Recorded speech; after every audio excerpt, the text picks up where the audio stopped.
अब last option जो बचता है कंपनीज के, ऑर्गेनाइजेशंस के पास, स्पेशली ये जॉइंट स्टॉक कंपनी के पास है, they can go to international market for arranging the finance.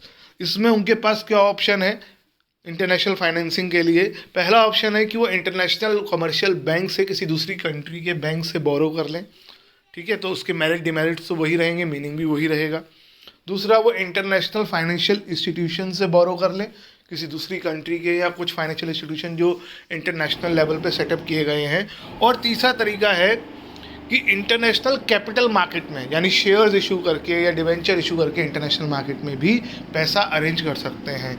लेकिन वो शेयर्स जो इशू होते हैं वो नॉर्मल तरीके से इशू नहीं होते हैं। उनको इशू करने के लिए 3 फॉर्म्स यहाँ हम डिस्कस करेंगे। बेसिकली एक ही फॉर्म है, ग्लोबल डिपॉजिटरी रिसिप्ट्स की फॉर्म में उन्हें इशू किया जाता है। उसके अलावा अमेरिकन डिपॉजिटरी रिसिप्ट और इंडियन डिपॉजिटरी रिसिप्ट भी हम पढ़ेंगे।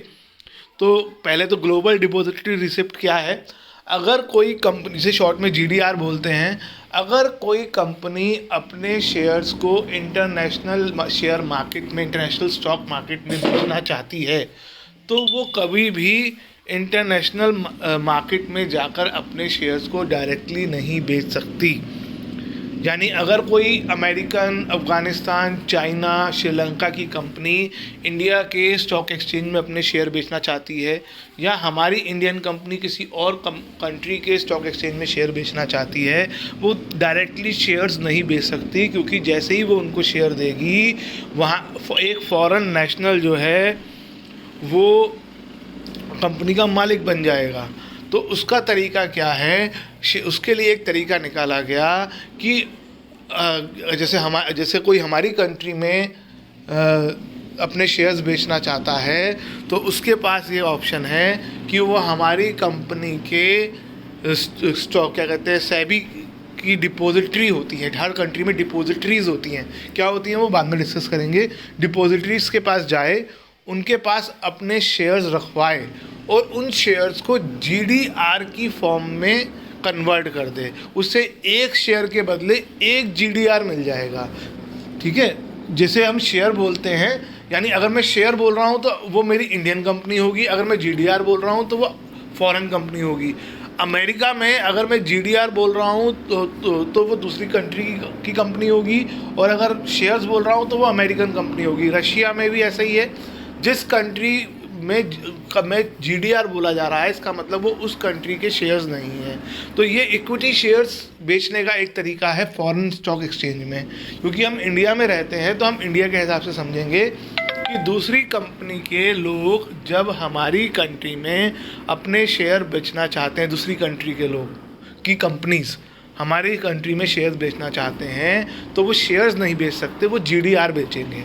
तो जीडीआर कैसे आएगा स्टॉक एक्सचेंज में? पहले वो डिपॉजिटरी के पास जाएंगे, उनके पास अपने शेयर्स रखवाएंगे, वो शेयर्स के बदले जीडीआर लेंगे, और वो जीडीआर जो है स्टॉक एक्सचेंज में इशू किए जाएंगे।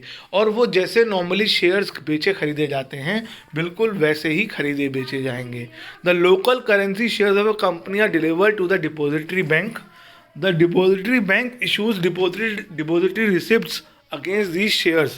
Such receipts denominated in US dollars, क्योंकि इंटरनेशनल लेवल पे बात चल रही है, उन्हें जीडीआर कहा जाता है। जीडीआर एक नेगोशिएबल इंस्ट्रूमेंट है, मतलब जिस किसी को भी आप बेच सकते हो जब चाहे। स्टॉक मार्केट में जैसे शेयर्स की ट्रेडिंग होती है, वैसे ही जीडीआर की ट्रेडिंग होती है। नॉर्मली फ्रीली ट्रेडेबल है, जब चाहे खरीदो जब चाहे बेचो। सारे फीचर्स शेयर्स वाले होते हैं। The only one feature is not there, आपके पास कोई वोटिंग राइट नहीं होंगे। यानी इक्विटी शेयर्स की तरह आपको डिविडेंड मिलेगा, लेकिन जब प्रॉफिट होगा तभी मिलेगा, लेकिन आपके पास कोई वोटिंग राइट्स नहीं होंगे। ऐसे ही इंडियन कंपनी जब फॉरेन में जाकर अपने शेयर्स बेचती है तो जीडीआर के फॉर्म में बेचती है। उससे जो पैसा आता है उसे शेयर, इक्विटी शेयर्स की तरह ही ट्रीट करती है, इक्विटी शेयर कैपिटल की तरह ही ट्रीट करती है। बदले में ईयर के एंड में जैसे इक्विटी शेयर्स को डिविडेंड दिया जाता है, उनको भी डिविडेंड देना पड़ेगा, लेकिन कोई भी वोटिंग राइट्स उनके पास नहीं होगा। इंडियन कॉन्टेक्स्ट में जीडीआर जो है वो इशू किया जाता है, इंडियन कंपनी अब्रोड इशू करती है फॉरेन करेंसी में, और इन्हें लिस्ट और ट्रेड फॉरेन स्टॉक एक्सचेंज में किया जाता है। अगर मैं चाइना में के स्टॉक एक्सचेंज में कर रहा हूँ तो चाइना से जीडीआर लेना के डिपॉजिटरी से जीडीआर लेना पड़ेगा। अमेरिका में कर रहा हूँ तो अमेरिका से, रशिया में कर रहा हूँ तो रशिया से, ऑस्ट्रेलिया में कर रहा हूँ तो ऑस्ट्रेलिया से। जिस भी स्टॉक एक्सचेंज में मैं इन्वेस्ट कर रहा हूँ वहाँ के, जहाँ की पब्लिक से मैं पैसा लेना चाह रहा हूँ वहाँ के जीडीआर मुझे लेने पड़ेंगे अपने शेयर्स के बदले, और उनके स्टॉक एक्सचेंज में जाकर उन जीडीआर्स को बेचना पड़ेगा। जो उन जीडीआर को खरीदेगा वो मेरा एक शेयर होल्डर हो जाएगा। Holder of GDRs do not carry any voting rights but only dividends and capital appreciation. उन्हें सिर्फ डिविडेंड मिलता है, और कैपिटल एप्रिसिएशन का मतलब जो हमारे इक्विटी शेयर्स की वैल्यू मार्केट में बढ़ती है उसका फ़ायदा मिलता है। अगर इक्विटी शेयर्स की वैल्यू बढ़ गई है, आप उन्हें बेच दोगे तो वो प्रॉफिट आपको मिल जाएगा। नेक्स्ट है आपका अमेरिकन डिपॉजिटरी रिसिप्ट्स, जिन्हें शॉर्ट में एडीआर्स कहते हैं। ये बहुत ज़्यादा अलग नहीं है, ये भी एक तरह से जीडीआर ही हैं। एक्चुअली जीडीआर ही हैं वो जीडीआर जो अमेरिका के स्टॉक एक्सचेंज में रजिस्टर्ड हों और सिर्फ अमेरिकन ही उन्हें खरीद पाएँ, वो एडीआर हो जाता है। यानी वो जीडीआर जो अमेरिकन स्टॉक एक्सचेंज में रजिस्टर्ड होते हैं उन्हें एडीआर बोला गया है।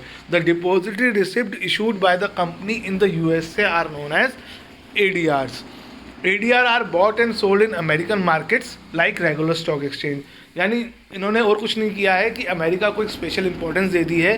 भाई जीडीआर तो चाइना, मैंने बताया चाइना में भी होगा, रशिया में भी होगा, साउथ अफ्रीका, ऑस्ट्रेलिया सब में होगा। लेकिन अगर वही जीडीआर अमेरिका के स्टॉक एक्सचेंज में रजिस्टर किया जाएगा तो उसे अमेरिकन डिपॉजिटरी रिसिप्ट कहा जाएगा।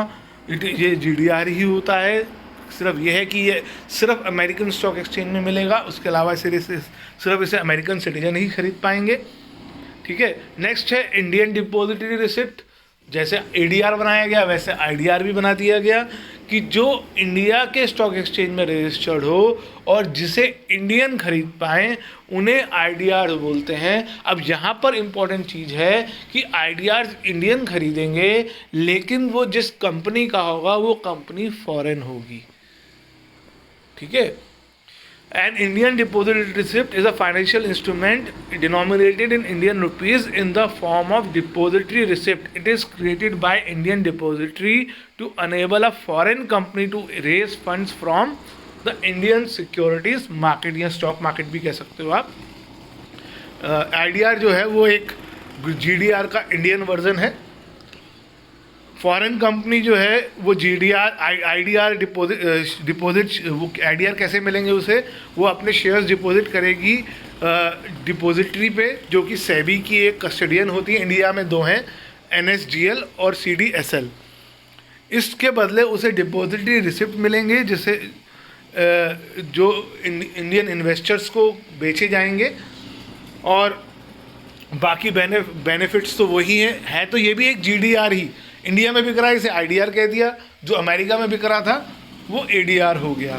ठीक है। ये दो स्पेशल नाम दिए गए हैं और इनको बदले में डिविडेंड्स वगैरह मिलेगा, कैपिटल एप्रिसिएशन का फ़ायदा मिलेगा, लेकिन हमारे पास कोई वोटिंग राइट्स नहीं होंगे। ये एक इम्पॉर्टेंट चीज़ है, we have no voting rights. SEBI की गाइडलाइन के हिसाब से आईडीआर जो है वो उसी तरीके से इशू किया जा सकता है जैसे बाकी शेयर्स इशू किए जाते हैं, उसके लिए कोई स्पेशल नहीं है। जैसे बाकी शेयर स्टॉक मार्केट में बिकते हैं, आईडीआर भी स्टॉक मार्केट में बिकेंगे। इशूइंग कंपनी जो है वो पब्लिक ऑफर करेगी इंडिया में, और इंडियन रेजिडेंट जो है वो उसी तरीके से शेयर्स की बिडिंग यानी बार्गेनिंग कर सकते हैं उसी तरीके से जैसे बाकी नॉर्मली इंडियन शेयर्स खरीदे जाते हैं।